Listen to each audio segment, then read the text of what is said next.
This is Bees FM, and we are right here with Dr. Pedro Obaseki. And Dr. Obaseki, you just said in your opening statement that Nigeria needs the Igbos more than the Igbos need Nigeria. Can you explain? This is a very simple issue.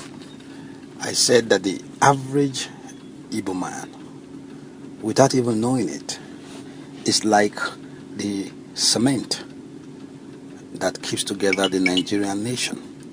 We have to get this clear, that there is something unique in the Igbo DNA. I don't want to use the corrosive word Biafra, because not every Igbo has bought into the Biafran idea. But the Igbos, or Igbos, to be more generic, are the ones who have borne the brunt of the Nigerian nation in terms of building a nation. A nation is not a mere geographical expression. The Igbos are the Jews of Nigeria in the positive sense. In Nigeria, the average Yoruba man can come to Port Harcourt, or come to Benin, or go to Amichidodo, but he might never invest his life there.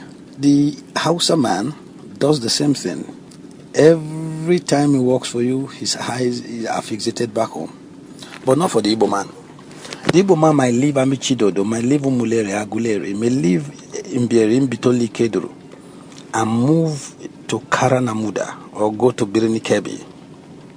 He will buy a house there, he will start a business there, and may just go home once in a solitary while in what they call Onwan December, so as to fecundate with his own people and come back 3 days after Christmas. And he does that year in, year out. He builds institutions across the country. He invests in shops, in trade and commerce to the farthest nooks and crannies of Nigeria. Whether the person is in Pangshin or in Shendan, whether the person is in Kontagora, if he's an Igbo man, he will invest. So for him to see a dismembering of that investment will take quite a while. So you can say inadvertently that the Igbo man goes into every nook and cranny of Nigeria, and then he spreads his Igbo-ness by being a part and parcel of that community. So when you look at it, the Nigerian nation owes the Igbo people a debt.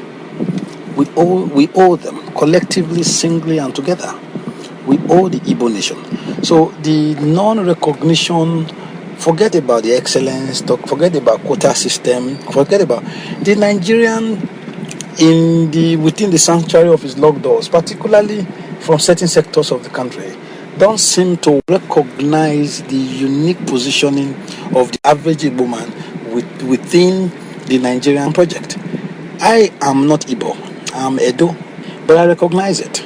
There's no gainsaying the fact that every tribe and every ethnic nationality within the Nigerian nation has a peculiarity that can contribute to the furtherance of the project called the Nigerian nation state. But the nation state cannot be a nation if the nation state refuses to recognize the particularness of each and every one of the federating units within the federation. So anyone who wakes up one morning and then berates the Igbo man, the person is like Chichidodo, the proverbial Ghanaian bird that hates shit and yet eats only the maggot that emanates from shit. All of us drive cars in this country. All of us buy spare parts in this country. All of us, we go to the markets in this country. But in every market, there's an Igbo man selling rice. There's an Igbo man selling meat. There's an Igbo man selling spare parts. There's an Igbo man oiling the wheel that moves the nation forward, both industrial and domestic. So the Nigerian nation owes the Igbo ethnic group. Should be grateful to them for their industry, should be grateful to them for their egalitarianness. The Igbo man recognizes that only one thing has value, and that is the currency. The currency does not recognize tribe, religion, or anything.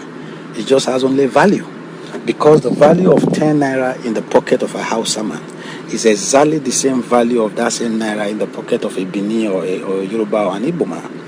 Now, because that is a unifying factor among the Igbos, They have used it to create businesses, employ people, much more than any single ethnic tribe within the Nigerian nation state. Not to recognize that is a travesty.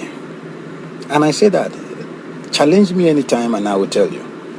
I'm not looking at the Kanus, I'm not looking at the personalities. I am looking at the Igbo nation as the singularly most important fabric that constitutes the Nigerian nation. Thank you.